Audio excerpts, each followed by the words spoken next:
Tyler Kearns is the program director for the Clayton Kid Zone in Clayton, Missouri, which is right outside of St. Louis.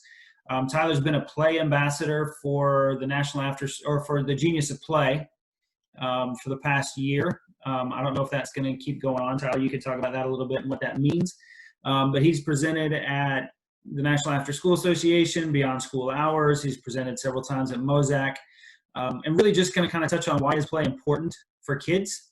Give us a couple of ideas of things we can use with our kids on a regular basis, and then also talk a little about why play is still important for us as adults. We lose that sense of play because we become responsible adults, and it's good for us to play too. So Tyler, I'm going to turn it over to you. Let me know when you want to get that PowerPoint up there, and we'll get that shared, and you can guide me on that part of it. So okay, perfect. Yeah, if you want to go ahead and throw it up there, that would be fabulous. Of course, you know, my Zoom and everything has worked great the last 2 weeks, and the day that I have to present, the computer I have my PowerPoint on keeps freezing and kicking me out of Zoom. So Brad's going to be sharing my PowerPoint, and I'm going to be guiding us through it. So as soon as Brad gets it thrown up there.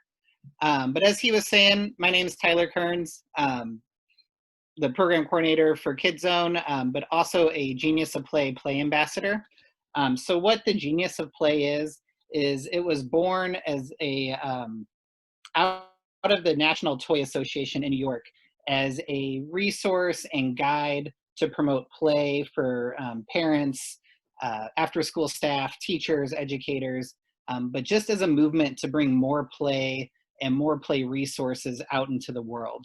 So the Toy Association, they work a lot with big toy companies, and a lot of those companies like Melissa and Doug and Mattel and Nerf and some of those big companies, and they were seeing a decrease, especially like when Toys R Us closed, in kids playing with actual physical objects and toys. So they got together and created the Genius of Play, and it's a free resource. So we'll talk about it through the presentation, but they also partnered, so they made the Genius of Play, and then they partnered with the National After School Association to create this Play Ambassador program. So this is my second year in that program, and what they do is they give us the resources and the information that they're putting together through like expert articles and graphics and different things, and then they give it to us to go out and do these presentations to get more play information out to you. So when I became a play ambassador, I wanted to kind of take a spin on it and take it to the after school world where play is already happening. I haven't met a after school person that has told me that they don't do any sort of play at all in their program. And I wanted to make sure that we all had the knowledge and the tools to be able to share to our parents and our administrators and our partners that what we're doing after school, if you describe your programs like I do mine, where it's controlled chaos, where we know the kids are okay, we know everything's happening, we know that there's learning happening, but to an outsider coming in, they're looking and they're seeing 20 different groups of kids doing 20 different things. I wanted to be able to take that information and to be able to teach that to where you could go back to your programs or your administrators or to those people and say, we are learning. Yes, we're having fun. Yes, we're discovering. You know, we don't have a textbook for after school, but we are learning.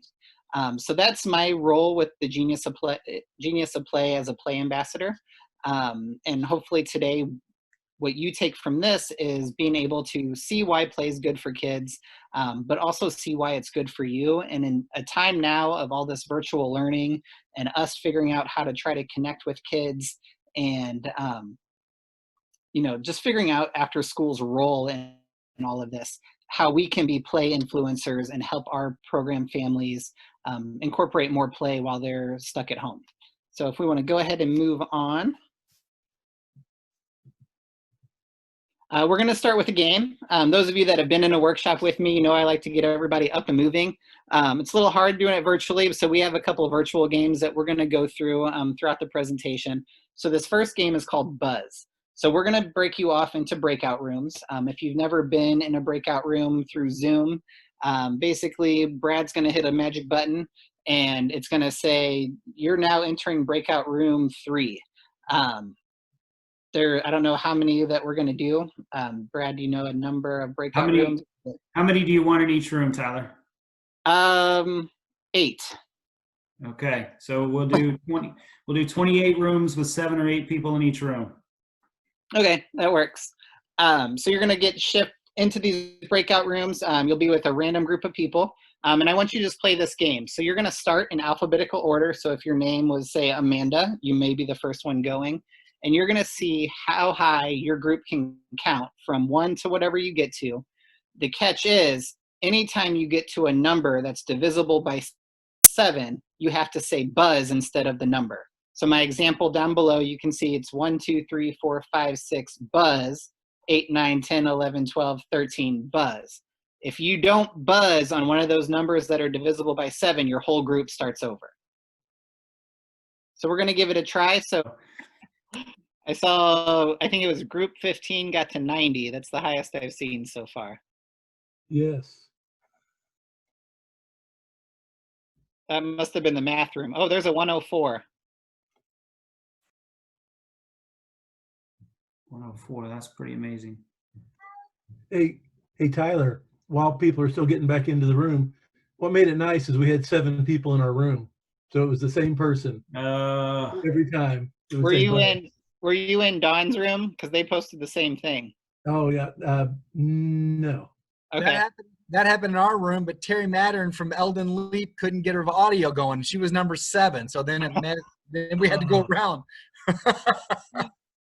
So that's the beautiful thing about this, is that, you know, you're going to have those kids that play and don't realize the pattern. And then, you know, if there is 7 kids and they catch onto that, you know, their number is going to be way higher. So there's no right, wrong, or, you know, winning or losing in this one. It's just figuring out. And you can, you know, switch this game to be, you know, 7. It could be 5. It could be, you know, every number divisible by 2. So when you get into your younger ages, you know, every other number is going to be a buzz.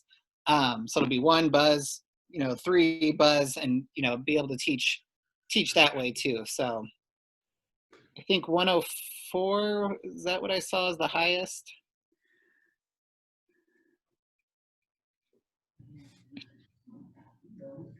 Hey, Tyler. Yeah. For those that like a challenge, we've played this before when I was at Adventure Club, and I think someone else in my group was thinking the same thing, is that not only could you not say a multiple, but you couldn't say the number itself. Like 17 was out, 27 was out. Oh. When you got to 70s, you couldn't, you know, you'd do 69 and then you had to go to 80. Or you'd say buzz and then go to 80. Okay. Yeah, that's another way to ramp it up a little bit. Yep. All right, so Tyler, I'm going to mute everybody again, which means you're going to have to unmute yourself. So you're good. I think that's what was freezing my other computer, was I was trying to unmute as you were muting me, and it just fried its brain. All right. All right, if you want to jump to the next slide.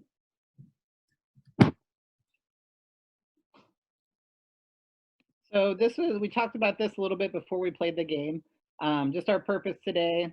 But I want to point out just a few things. If you have questions, drop them in the chat box, or feel free to unmute yourself and add in. But I know Brad and myself and a couple other people are watching the chat box, and we'll make sure your question gets seen. And then what's most important is have some fun while we're on this call. So that's why we started with the game. We'll be playing some games in the mix too. But these are all games that you could take back and do on your virtual meetings with your staff and your program. So I want to take a look at this slide. This is from the Genius of Play. When we think about what we want our kids leaving our program with, or to take it another step higher, what we want as a school district, what we want our seniors leaving with. You know, everybody's always talking about the 4 C's of a 21st learner, or, you know, STEM education, or social emotional learning, or college and career readiness. When we think about all of those things, these 6 things that you see on your screen are all in each of those.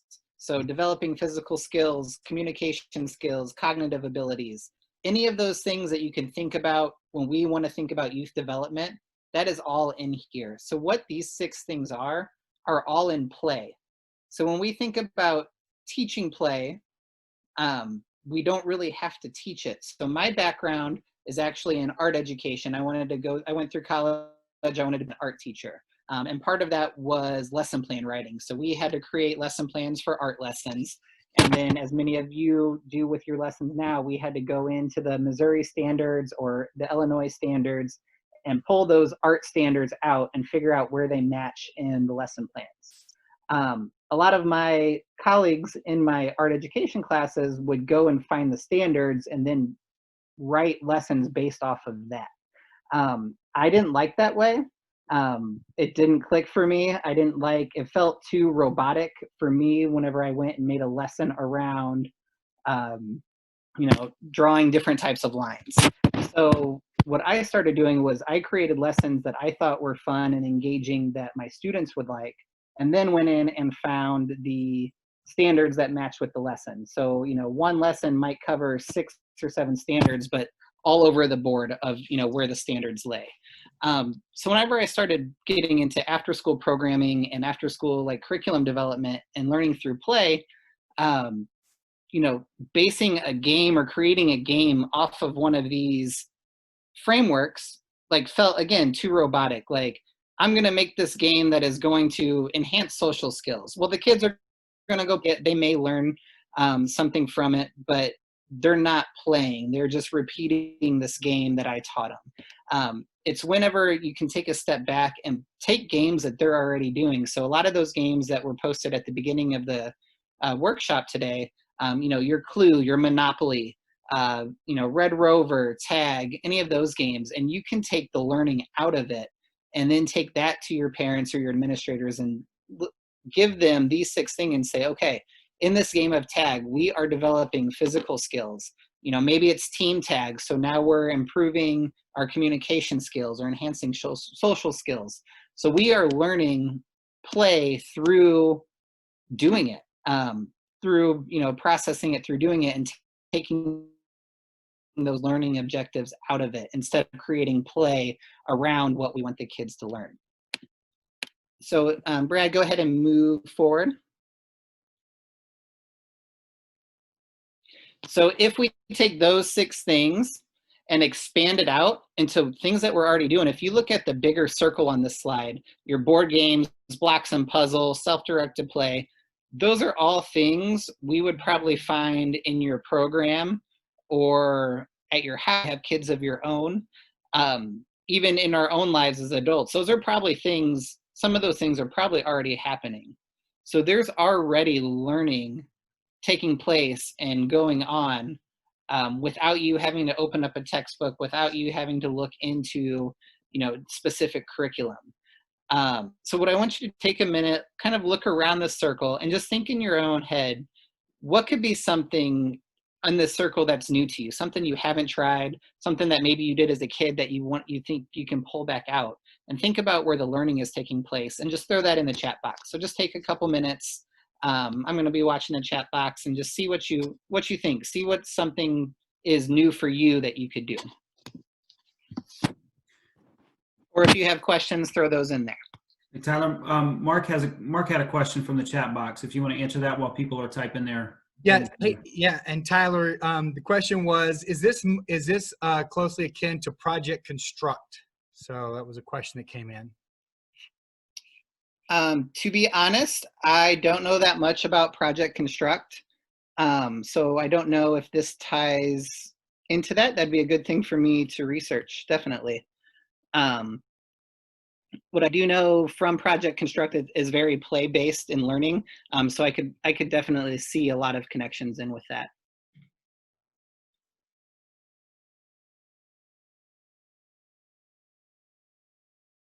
So I see storytelling, listening games.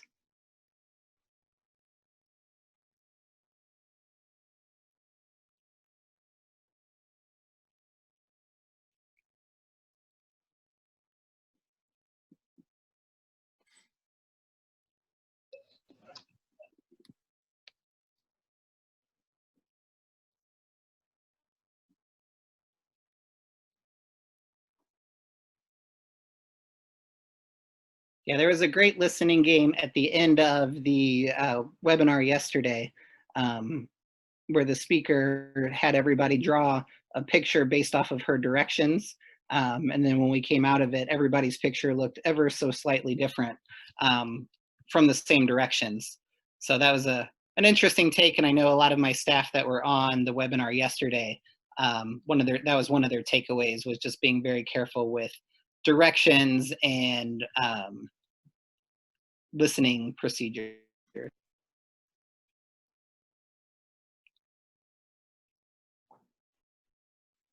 Okay. Brad, if you want to jump forward. So we're going to take these ideas and go back to our breakout rooms with another game. So this game, I play a lot with my kids and with staff in person, but it can be done virtually as well. It's called One Word Story. So this time we're going to start the game in reverse alphabetical order.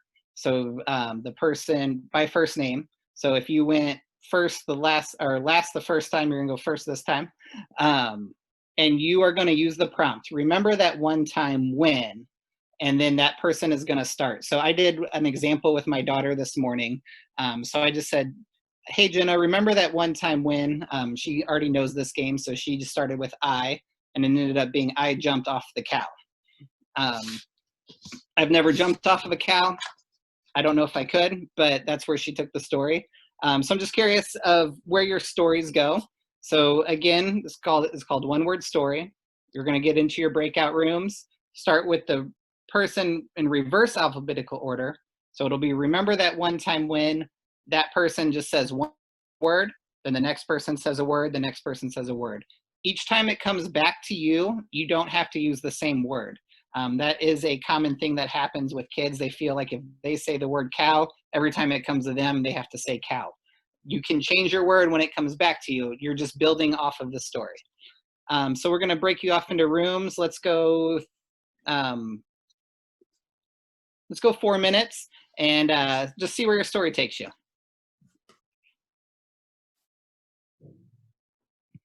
So while you're sharing your rooms, think about the slides we had before. And just that, nope, go back. So in that benefit of play framework, that simple game kind of relate into learning? Like what are those, out of those 6 things, what are we starting to tie in just by playing that one little game? You want me to scroll back to that screen? Sure, if you want to. Communication. Yeah, communication.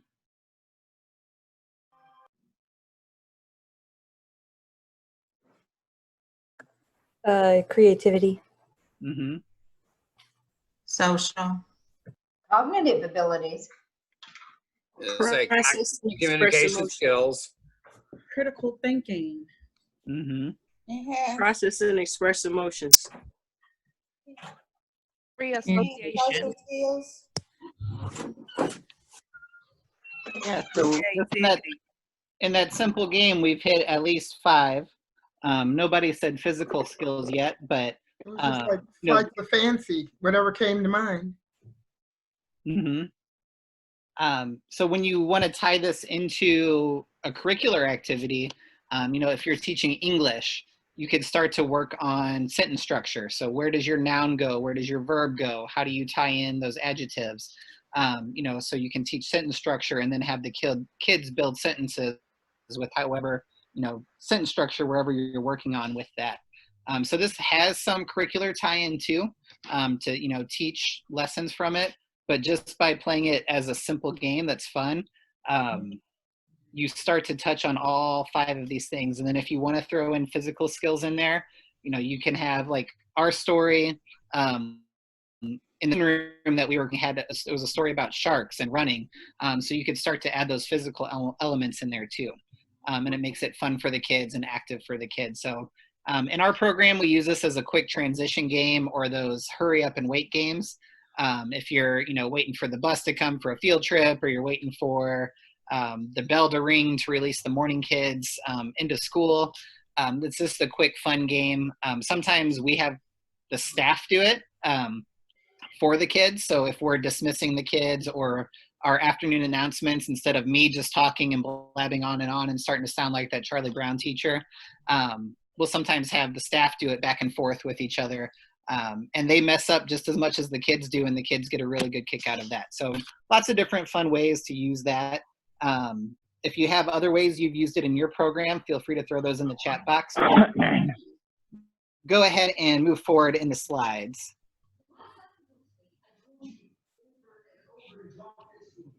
So what I want everybody to think in this new virtual learning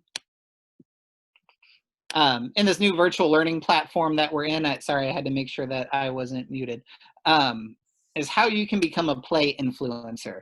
So, you know, all of our kids, they all talk about being a social influencer and being a YouTube star and, you know, being able to be on Instagram and, you know, TikTok and all those other things. But how can we become a play influencer? So somebody during this time that is bringing play out to those families and those kids in need, because a lot of everything is being so focused on how are we getting these kids to learn. But meanwhile at home, their parents are also, you know, maybe working from home, or, you know, they're with grandma or a, you know, full-time babysitter now because mom and dad still have to go in because they have essential jobs. So what can you do for your programs to get out play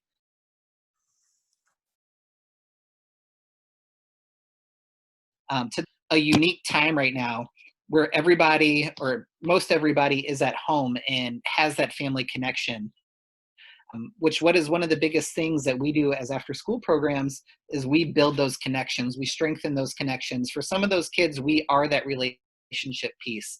So how can you take that feeling of your program and get it to your families and do your, you know, get that same thought process and that same learning to those families? So some things that my program is doing, we're playing these virtual games during our meeting times, either with staff or with the kids. So one thing we did with the kids is on Fridays, we're doing a Kid Zone snack time.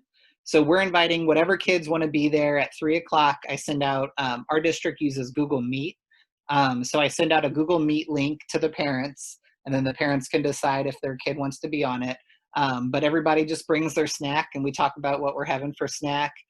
We may play one of these games. We may just do some of the other thoughts that have come out is like do a show and tell with the kids, or do like a virtual talent show, or things like that. But just connecting and building those games and making those virtual meetings more fun than just, oh, hey, how's it going? What are you doing? What's it like? And just asking those, you know, simple questions. Just make them a little bit more fun and exciting. Try to, as much as you can, bring that after school feel to those meetings. Another thing you can do is figure out how to send out play activities. So my program, if you see in the left corner of the screen, that's a screenshot from our website that we created. So all of my staff, while we're not in session, are doing one video a week where they just send me a play activity. So it may be a activity they've done in the program. It may be something that they've created at home. But my challenge to them was think about things you have around the house that the kids probably have around their house and make a game out of it. And then shoot a quick video, send it to me. And then we're creating a website for our parents to go to for those arts and crafts activities, for those play activities, for some STEM learning that's outside of what they're getting already. And it's not required. It's just a, hey, here's a website if you're looking for ideas. But you could do this same thing in a more lesson plan style. The Genius of Play has a bunch of these little recipe cards. So under that picture of my staff, where it says freeze tag, that's just an example from the Genius of Play that it's a little recipe card and it's just how to play freeze tag. So you could do that or have your staff do that. If there's some games that that are crowd favorites in the after school program, see if you could write it out and send it to your parents and just say, hey, are you looking for a fun game this week? You know, here's something that you can try. Another idea is to just be a resource. So take these websites and, you know, these programs that are putting out free stuff and just get it out to your parents. Say, I know times are busy. You know, here's something you can do if you have time. If you don't, awesome. If you have time, here's some things, here's some free websites, here's, you know, a website that we use for the after school program, because from my experience, parents are looking for those type of things. They're looking for those activities that they could get their kids to do for 30 minutes while they have to take a conference call, while they have to be on a Zoom call.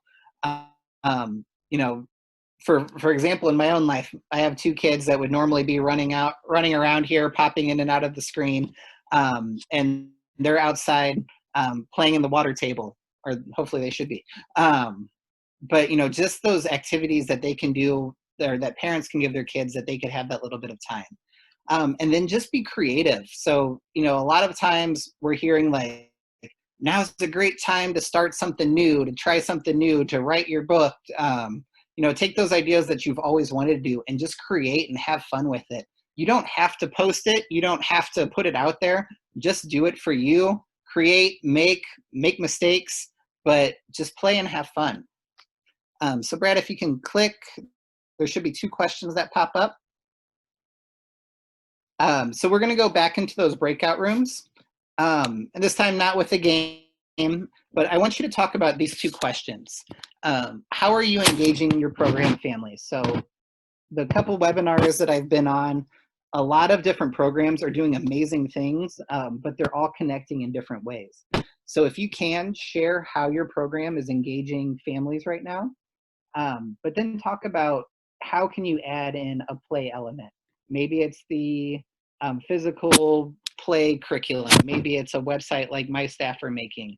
But what could you do a little differently to add in a play element for those kids and families? So 2 questions when you get into your breakout room. How are you engaging your program families, and how can you add in a play element? I think everybody from birth through adulthood can learn something through play. It's how you frame it. So your second question of different ideas. So, you know, the older you get, more of those kids want to go into those, you know, Minecraft and Fortnite and, you know, computer gaming, and that's still all play. But, you know, if you can encourage physical play, you know, for example, like what comes to mind is noodle hockey. And some of your middle school kids and your high school kids, you know, maybe like, well, that's silly, that's dumb, that's for little kids. But if you can get them playing and doing it, you start to see that fun that they're having, and they may come out of it and be like, well, that was just dumb. And then you look at them and you can say, you just played for 30 minutes this dumb game, but okay, if you want to think it's dumb. But I think, you know, it starts to look differently. Maybe for those high school kids, it's building their own computer back together, or you know, building something out of nothing. More of those thought-provoking ideas, or like when we go back to that play circle, it could be, hey, what books are you reading? What materials are you reading? What are you interested in? What careers do you want to go into? It's like, and get them doing some activities based on those careers. So I think you have to make it look differently for the older kids, because they're not going to want to play, you know, your Red Rover or Freestag. They might, but not all of them. But I think we all have something to learn through play. And if we want to jump to the next slide, Brad, we'll touch on that. Keep the questions coming, and we'll try to get to those at the end. So a good book for educators, this is what our Early Childhood Center is focusing on for their professional development this year, is Onward by Elena Aguilar. And she has a chapter in there that's just on play and creating. And the things that she says that play is good for us is stress relief, improving relationships, brain function. It gives us as adults a creativity boost, and it keeps us young and energetic. When I saw those 5 things, I mean, I can't argue that I don't want those. I don't, you know, I don't want to not be young and energetic. You know, I don't want my creativity to go away. So it's important that we somehow figure out to involve play in our adult lives too, because it's important for us. Yes, you know, it's more, and it's more than just sitting down with your, you know, child at home and playing cars with them. It's what can you do for yourself to give yourself a little play break. You know, as educators, we give our students these brain breaks where we get up and we dance and we move and we give them a break from the day. If you compare that to an office job, like that's getting up out of your desk and going to the, you know, the office kitchen or going to get a drink of water or just getting up and moving around. While we're at home, it's important that we take those breaks for ourselves too. Whether it's, Netflix or playing a game on your phone or a crossword puzzle or Sudoku or something of yours that brings play into your life each day to give you a break and give your brain a break and just to let yourself go. Brad, if you can click one time for me. And the biggest thing that, oh, go back. Yeah. The biggest thing that play gives us is courage. So it gives us our own time and our own safe place to build ourselves up, to make mistakes, because we're just playing. I told Brad because my other computer with my PowerPoint went down, so this is his first time, having to share a screen and facilitate a meeting. I was like, well, this is your chance to play. Like, let's figure this out together. So we're learning through this of him having to do everything and me just coming at you and talking.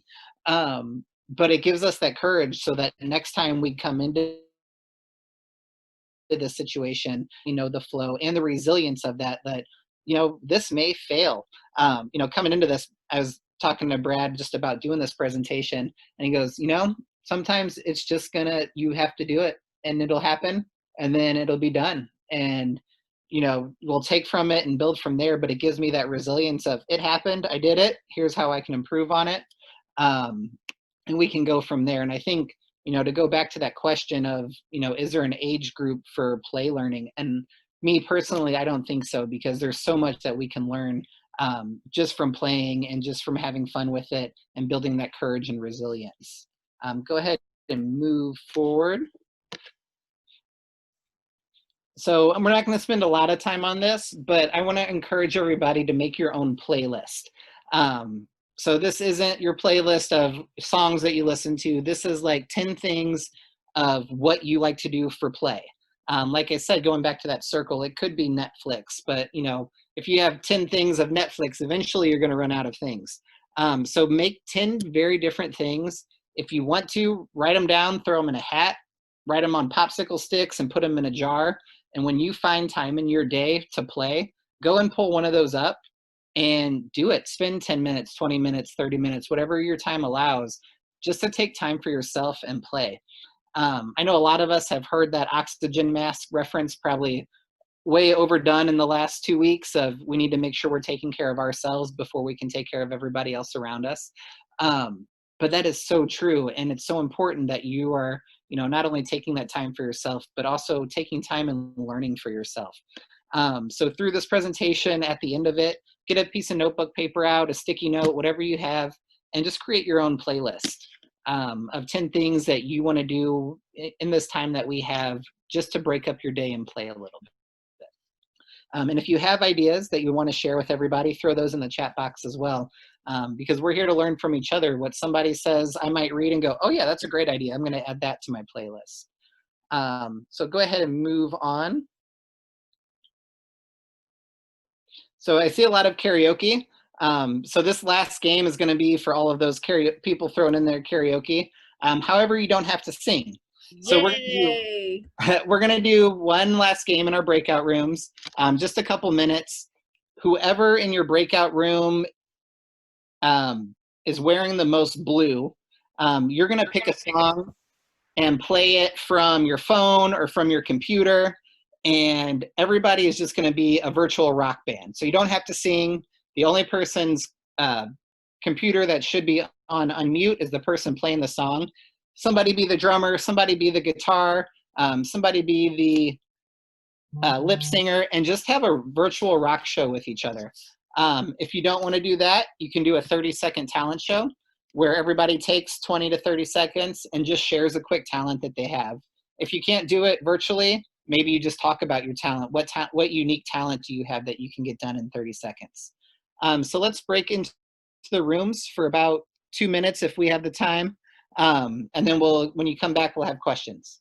They'll have my slides available at some point through the network.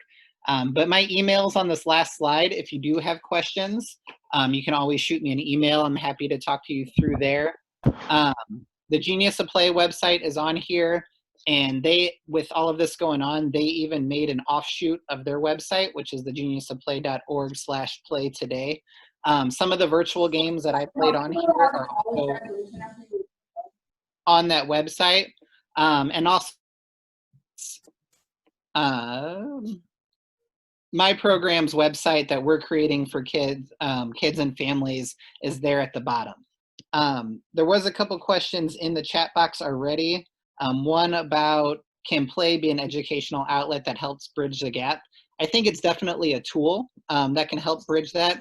Obviously, we're not going to be able to replace the learning that would be happening in the classrooms for all of our kids right now. That's a pretty steep thing to do with the complete change of the educational system as it is.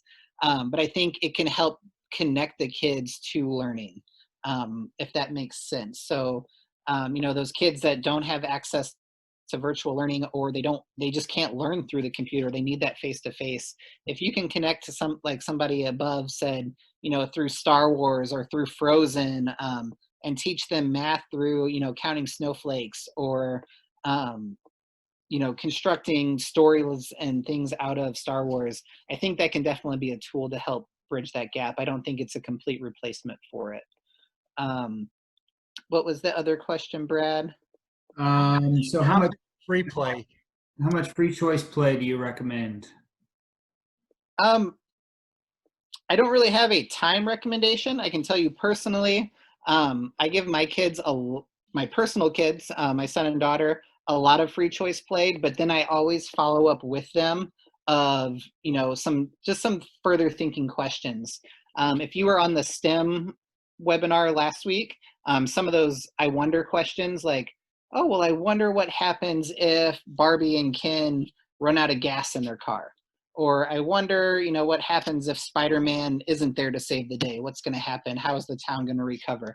You know, so I think that free play can turn into learning, but you definitely need a good balance. So if you're doing educational games, in our after-school program, we are very open-based, choice-based learning. So we do a lot of free play. I'd say the majority of our 2.5 hours with the kids is open free play that we do with the kids. But then we ask those questions, or if we find those opportune moments to come in there and say, oh, well, what are you playing? Well, like, why is this happening? What's going on? I wonder what would happen if. So using that time in those free play. So I don't have a, like, you should get 30 minutes of free play and 30 minutes of educational play. As long as you're playing and applying what you're learning, I think that's the best opportunity of play that you can get. So I did tell Brad, there was a couple of questions about other virtual games. I like having this homework, so what I'm going to do is I'm going to take that back and try to make a list of some virtual games that I know of and kind of do my research and figure out some other ones and then share that with Brad so the network can share that out. So I don't have a direct resource besides what's on the Genius of Play through their expert articles. There's some on there, but I will try to make some as well and get that out to the network so we have those. Any other questions? If not, it's been fun having you all. Great ideas. Just remember, make time for yourself to play. And as we navigate this crazy new norm of education, you know, try to find time for your kids to play as well.